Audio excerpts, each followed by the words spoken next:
Hi guys, welcome to another feature on the Gone Bad series. Gone Bad is a series that discusses lives of the ordinary people, like you and me, who have had a normal job but have decided to take the criminal path.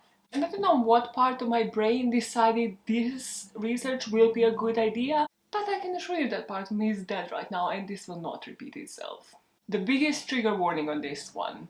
It contains the death of a child, mutilation of a child, possible religious motives, so if those things are something you can't handle and you don't want to watch, I'm going to leave a lighter case in the description box because honestly, I don't blame you. I usually add timestamps to my videos so that you can skip through the most grim parts. However, this story is just grim to its core, and for you to understand the whole story, you will need to listen to all of it or none of it. This case is a nightmare on the brain, so without further ado, let's dive into it. On November 22nd, 2004, a father of Margaret Schlosser rings her daycare, and he speaks to this woman who works there, Caroline Thomas, and asks her, "Have you heard from my wife, Dena? Like, can you check up on her? I don't think that everything is okay." So Caroline reassures him, like, she's a great mother, she's a great wife, like, she doesn't understand where this is coming from. However, she also knows that Dena has been suffering with postpartum depression. So she's like, no worries, I'll check up on her. Also, a bit weird you're not checking up on her, but sure, no problem. The next thing we know, she did check up on her and then asked 911 to ring Dena. So when the 911 dispatcher asks Dena exactly what happened, Dena said, "I cut her arms off while the Team He Touched Me played in the background." The dispatcher then repeats, "You cut her arms off," to which Dena replied, "Mm-hmm." Dena Schlosser has just cut the arms of her 11-month-old baby, Margaret Schlosser. Because at this point this dispatcher was aware that there are two other daughters, that there are two other children, they had to confirm whether those kids are at school while immediately speedily dispatching the ambulance to the flat of Dena Schlosser.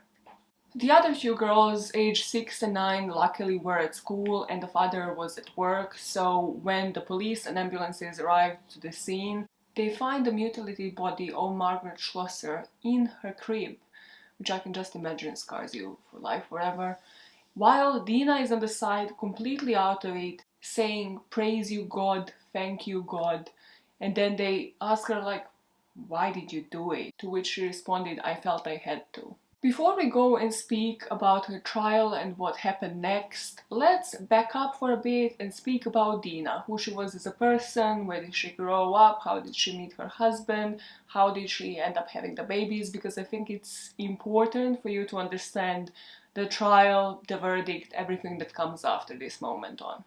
Dena was born as Dena Leitner in 1969. And at the age of 8, she was diagnosed with hydrocephalus. So now, just a disclaimer again, as you know, I'm not a doctor, so this will be a description for dummies. But basically, hydrocephalus is this, like, not a swelling on the brain, but the extra fluid that your brain doesn't need. And not just that it doesn't need it, but if you were to have it and if it isn't diagnosed in time, it will most certainly result in death. And it's not common, well, it's more common than I thought it would be. It's 1 or 2 children per every 1,000, which I'm like, sounds a bit too common if you ask me, a bit too common for my liking. So as I mentioned, there is the fluid that the brain doesn't need. So what needs to happen is people need to install these shunts, which is truly looks like a tube, and then connect it to different parts of your body, so like chest, abdomen, different parts of your body where this fluid is going to expel itself, and then you need to replace those shunts often for that leakage to be constantly expelled out of your brain and for you not to have any complications. And this is not like an innocent kind of disease, like it can cause dizziness, it can cause mental impairment,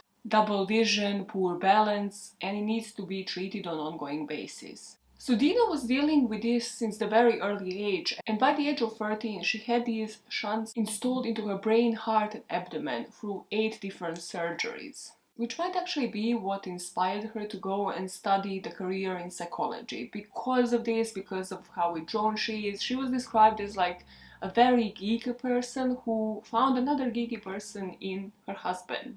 So as she met her husband John, she was also studying psychology in New York and then graduated with a bachelor's. The first information we have on John, however, is that he was studying computer science when the two of them met and got married.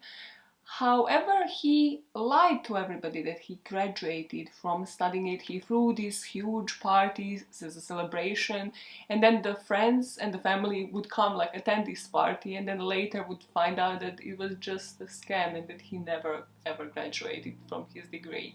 So this is where you find out, like, the parents paid for his tuition and they thought he was going to classes. However, because he never was and he started, like, failing and not attending any tests, he was expelled for academic reasons.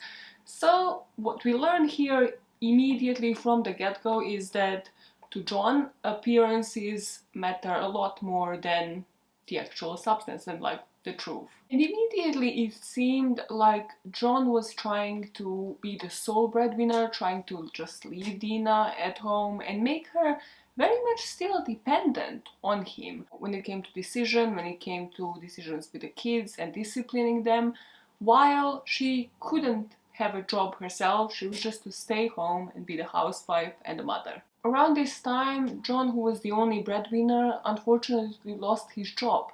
And he was doing freelance work, but it just wasn't enough to, like, support the wife and two kids that they had by this point. Because of that, their troubles will just persist and they were about to lose their house. And this is the moment where the two of them discover Water of Life Church. Because they were geeky, because they were interacting with such groups of friends, the friends just introduced them. They're like, oh yeah, there's this, like, evangelical church. It's kind of further away though, but you know, you might want to check it online. You might want to check it out. They have, like, a website, they have, like, events page. You might want to visit, like, on Sundays or something along those lines. And the two of them got hooked. Now, of course, I think, like, I can suss out a cult, so I went onto their website and I was like, I did my Googles, research different parts of the website, and you can find stuff like, first of all, on their about page you find out that they are an evangelical charismatic church, that they're devoted to studying and obeying the Bible, which is the word of God. But then you also find stuff like they believe that solemnizing of a marriage between men or women of the same sex is contrary to the word of God, and I was like, okay, you lost me. Because they have this whole mission page as if they're a freaking startup, and like, that sounds culty to me. Oh, you have a merch page as well? A bit on the culty side. But the weirdest part is when you go onto their events page, because they have the healing rooms at Water of Life, which is technically a prayer clinic where you pray with other people, but of course they had to make it modern. So you pray in a semi-private setting, and healing rooms minister salvation, physical healing and emotional healing to the complete person.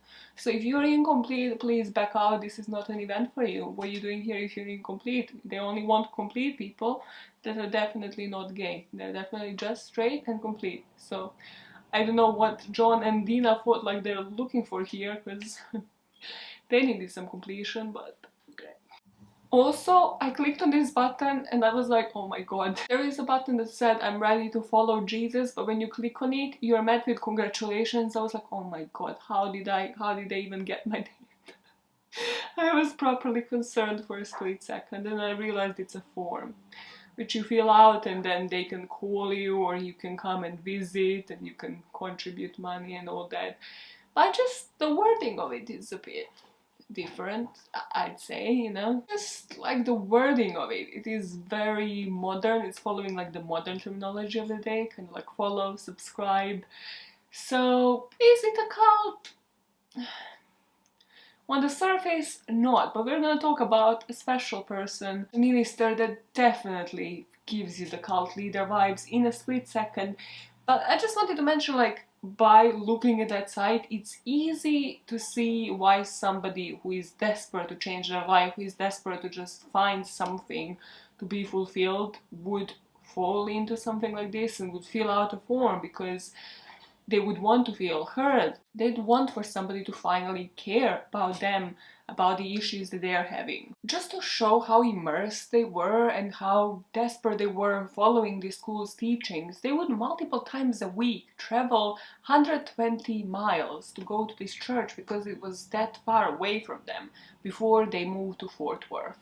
So after losing their previous home, they finally decide as a family they're going to move to Fort Worth, and two things happen once they move. First thing that happened, Dena finds out that her mom has Parkinson's disease. Second thing that happened, soon after they moved, all of the family and the relatives of Dena's start noticing her growing obsession with the pastor Doyle Davidson. So as I mentioned a few minutes ago, whatever you think about this church, you can think it's a legitimate business, you can think it's a cult. Cool, all fine. I think we are gonna have the same opinion when it comes to Doyle Davidson, so let's talk a bit about him. Doyle was a pastor, but before being a pastor, he was a vet. And this article just randomly says, like, I'm supposed to understand what this means. He was using his previous job of caring for animals to inspire his teachings. And I'm like, how do the two connect? And then the article just moves on. I'm like, great, sick. Love this for me. Love that I'm left with this unresolved thing. But even when he was a vet, he believed that he was the chosen one. He was to become a pastor and move exactly to this location in Plano in Texas and teach for water of life. So Davidson stated he believed a Jezebel spirit had infected the city of Plano, and that the spirit of the biblical pagan prophetess operated through the town's women to subjugate men. He would also preach that medicine is witchcraft and everything should be resolved through prayer. And unfortunately for Dena's children, she was buying into all of this. So there is this event when her mom actually brought like some cough medicine, like a cough syrup, when one of her daughters then was sick, and Dena lost it and just threw it away, said it's witchcraft, and that her daughter's cough should be fixed through just prayer. He also preached that demons were responsible for any issues you might have in life, job loss, misfortune, it's all Jezebel, it's all the demons. And that Jezebel would manifest herself in a woman that would disobey her husband's orders, and because she would, Jezebel, that is, she would live in the woman's reproductive organs, this would manifest in childbirth issues.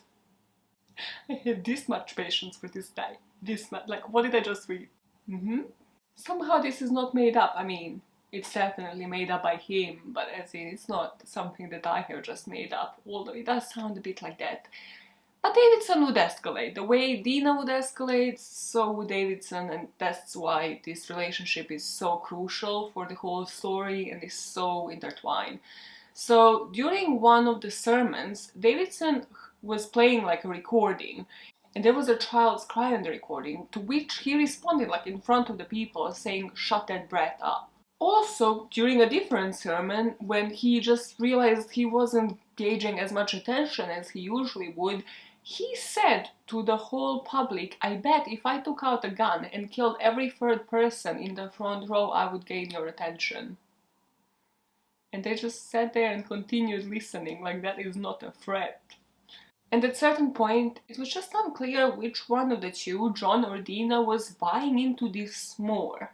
Carolyn Thomas, remember the daycare worker, she actually commented that she told Dena, like, you know, like, your husband, it kind of looks like he's suppressing you, like you're just spending your time at home with kids, like have no social life, no life outside of this family. To which Dena responded, she's afraid that Jezebel is going to show up and that she might have some issues with the next childbirth because of that. So that's why she's not standing up, because if you remember, Davidson said, Jezebel shows up in reproductive organs to the women that stand up to their husbands.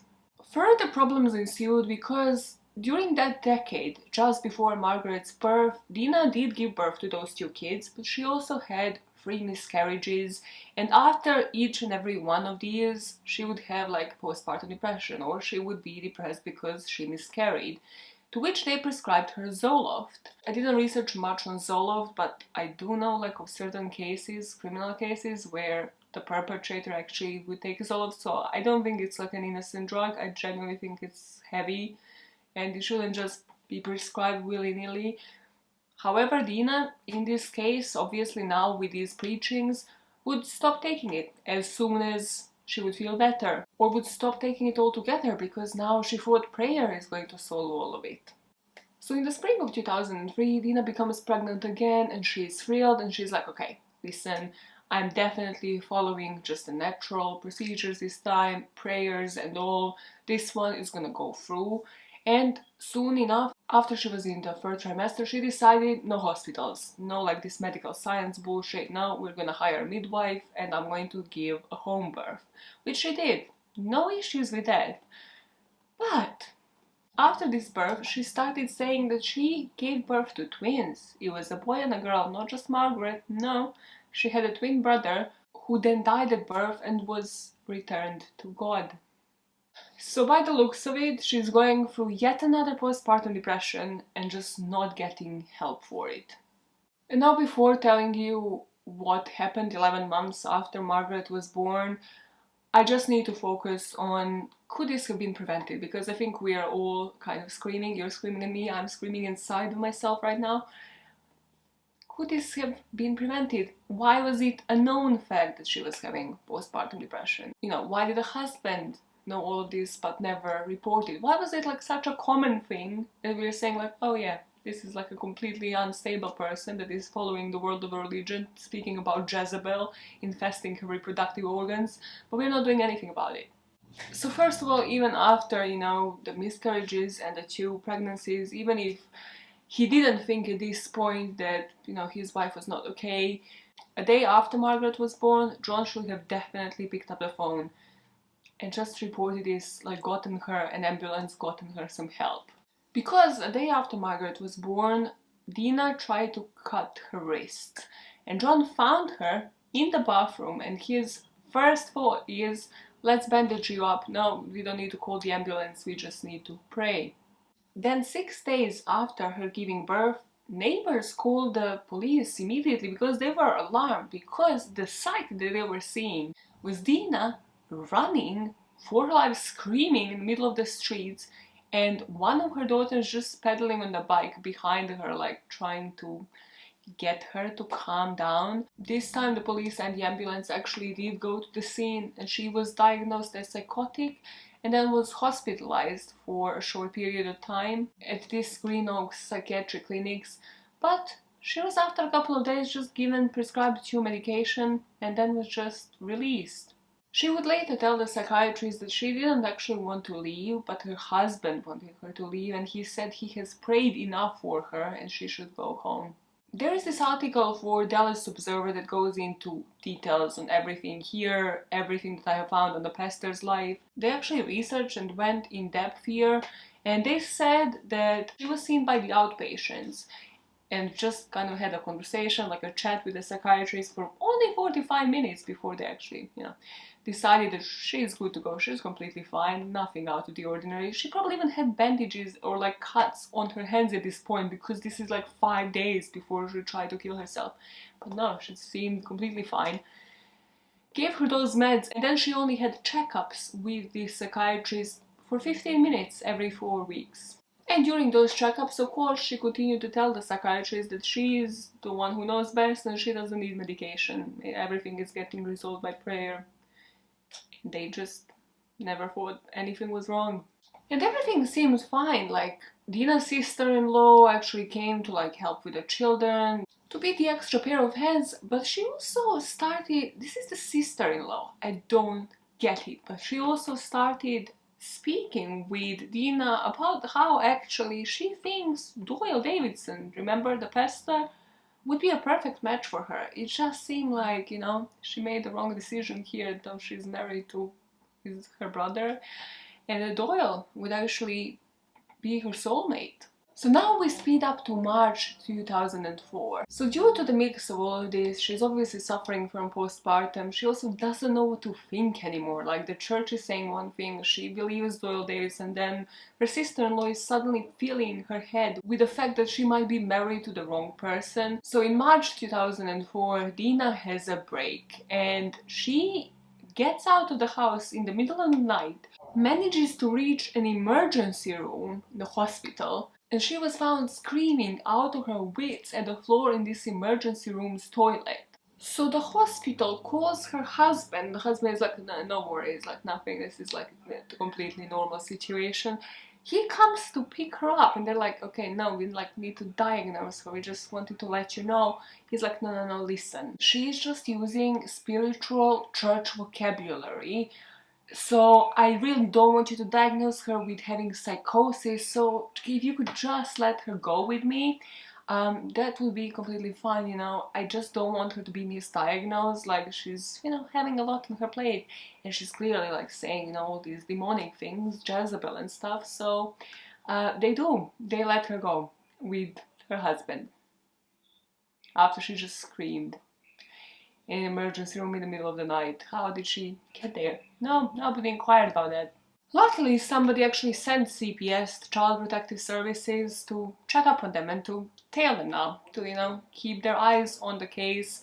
So John decided his mother is going to come and help with the children for a couple of months. In August, CPS deemed that she posed no risk to the children or herself or anybody else. They kind of interviewed a couple of neighbors. Neighbors said she's a great mom. John's mom said she was a great mom. So they closed the case.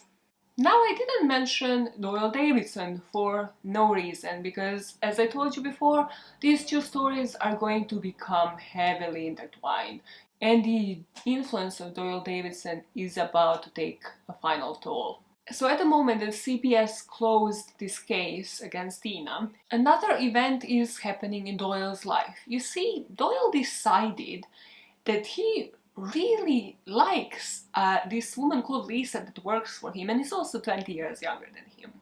No problem. And is also married, but again, no problem. No. Doyle decided that he needs to take Jezebel out to her, you see, because reproductive organs and all that, and then Lisa, is going to always obey him. So what he did is break into Lisa's house.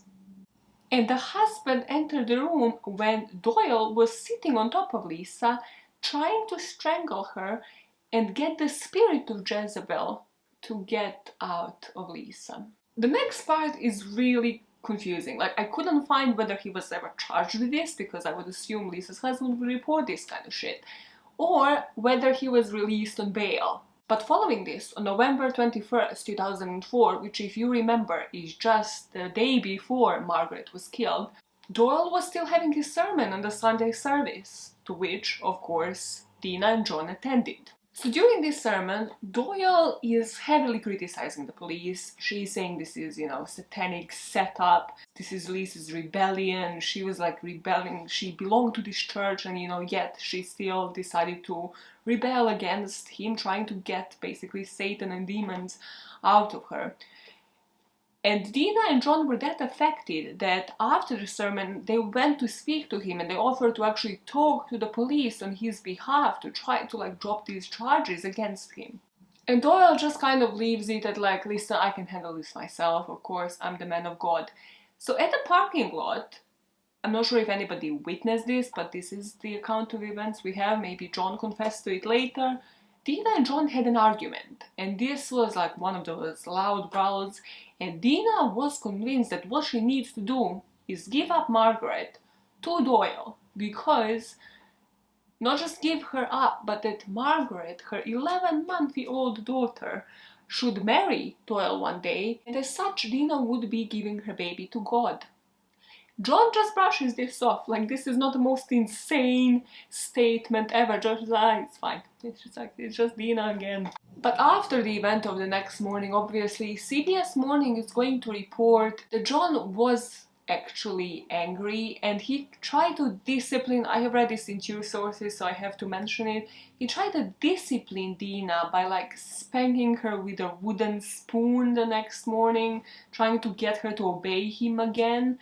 So he goes to work, and we can only assume Dena is just left with her thoughts. She's beyond confused at this point. Like, she does not know what to do.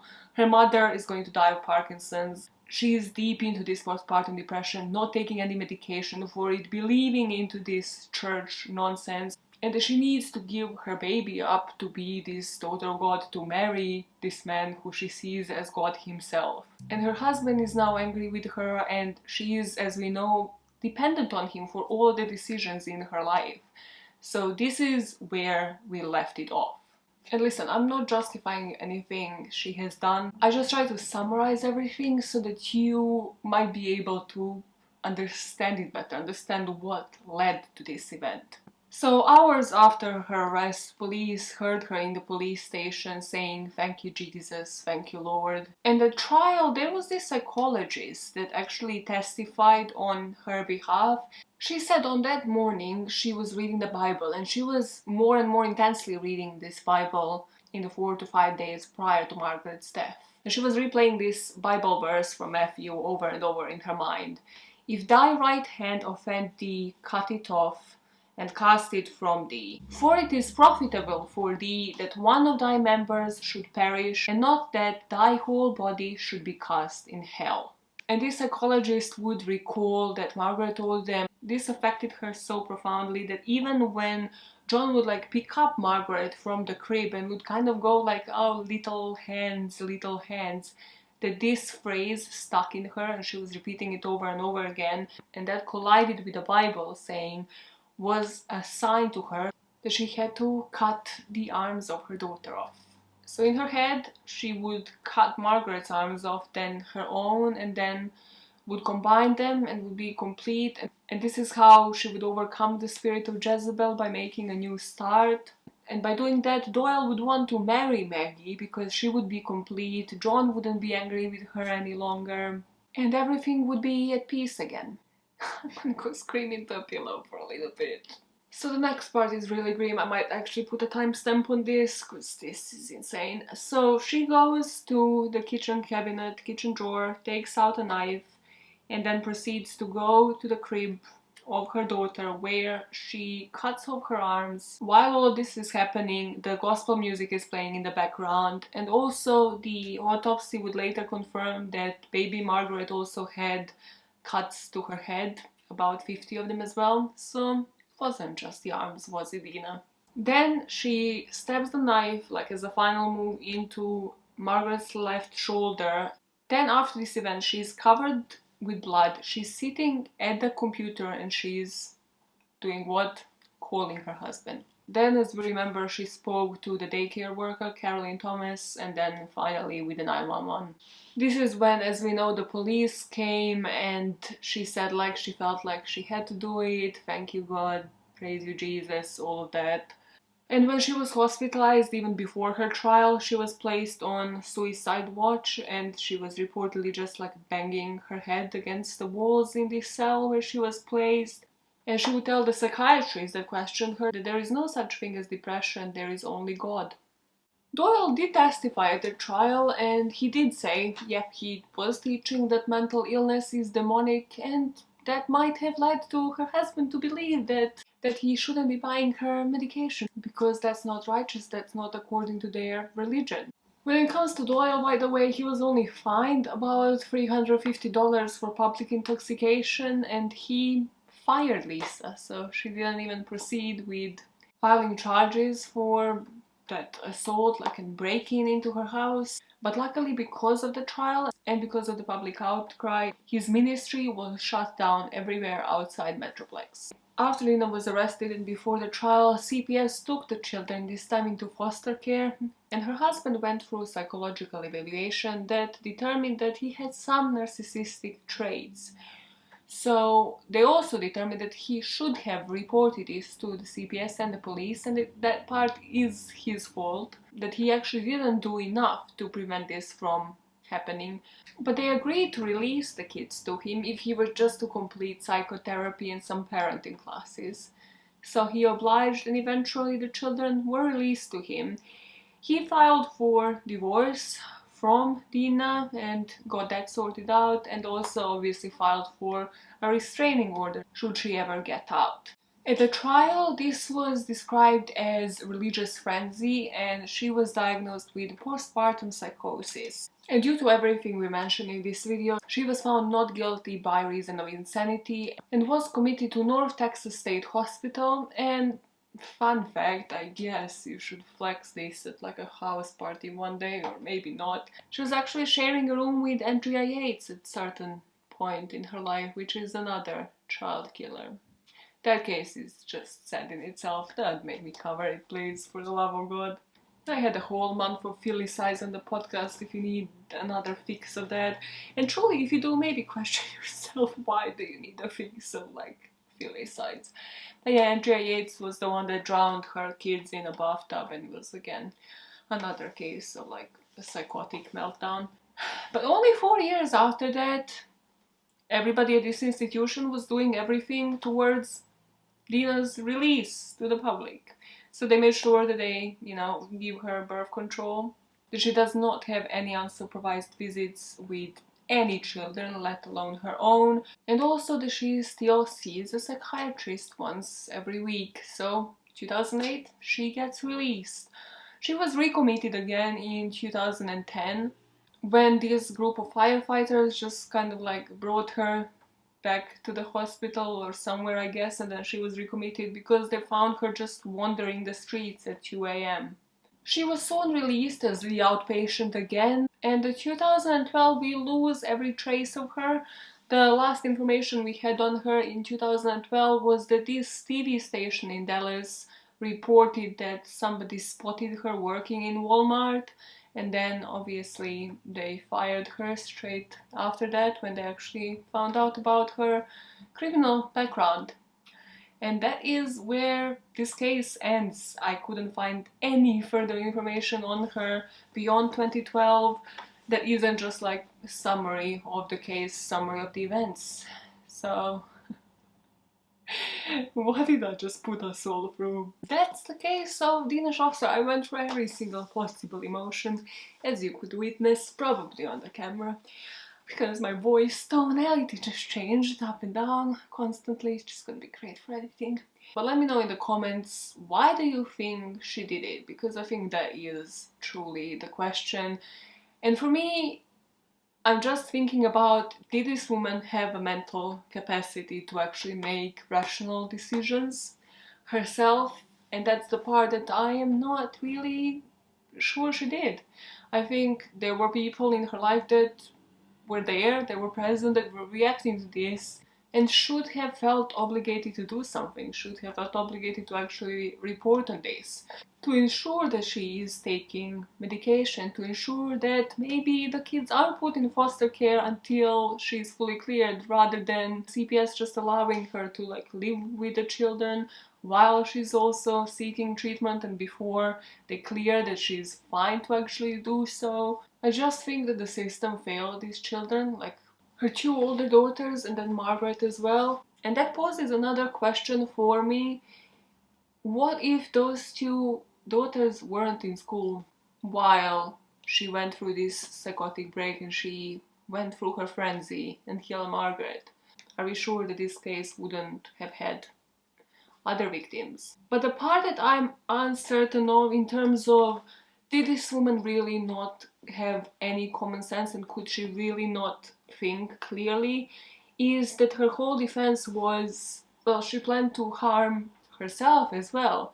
And that just never happened. Again, I'm not saying it should have happened, but there was plenty of time between her killing her daughter and the time that the police and the ambulance came, and that just didn't happen. So whether that was a psychotic break, she snapped out of it and then realized that what she did was wrong, or was this case more intentional than people think it is?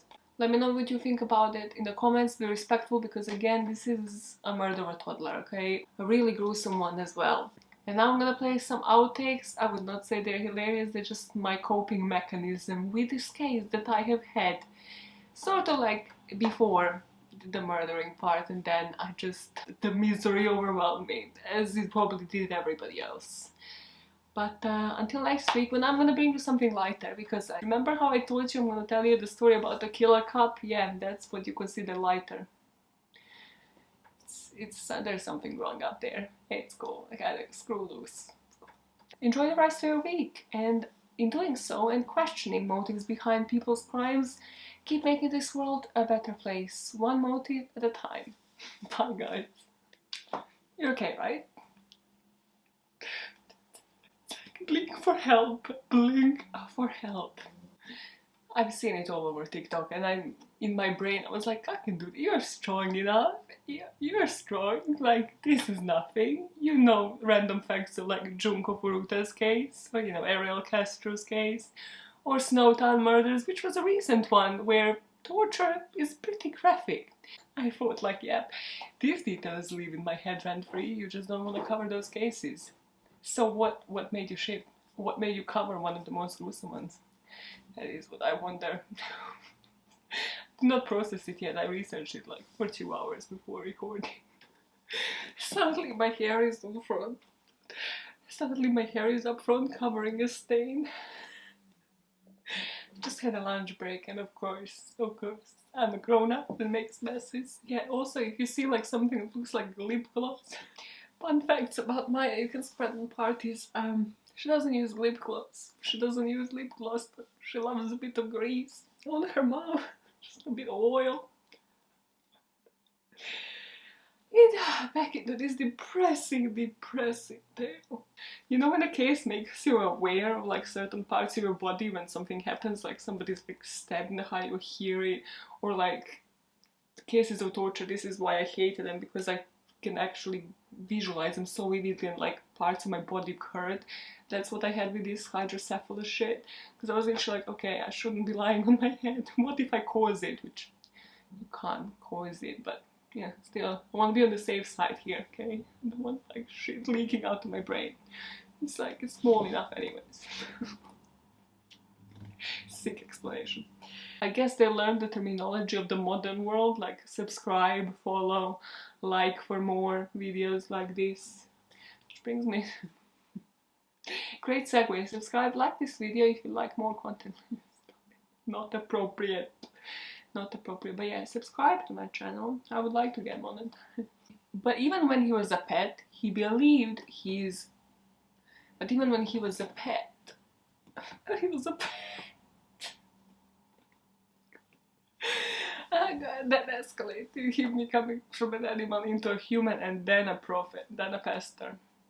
That's something I would believe, you see? Like if he had proof that he was a pet in previous life and then moved and became a pastor, yeah, I'd buy that story more than this one.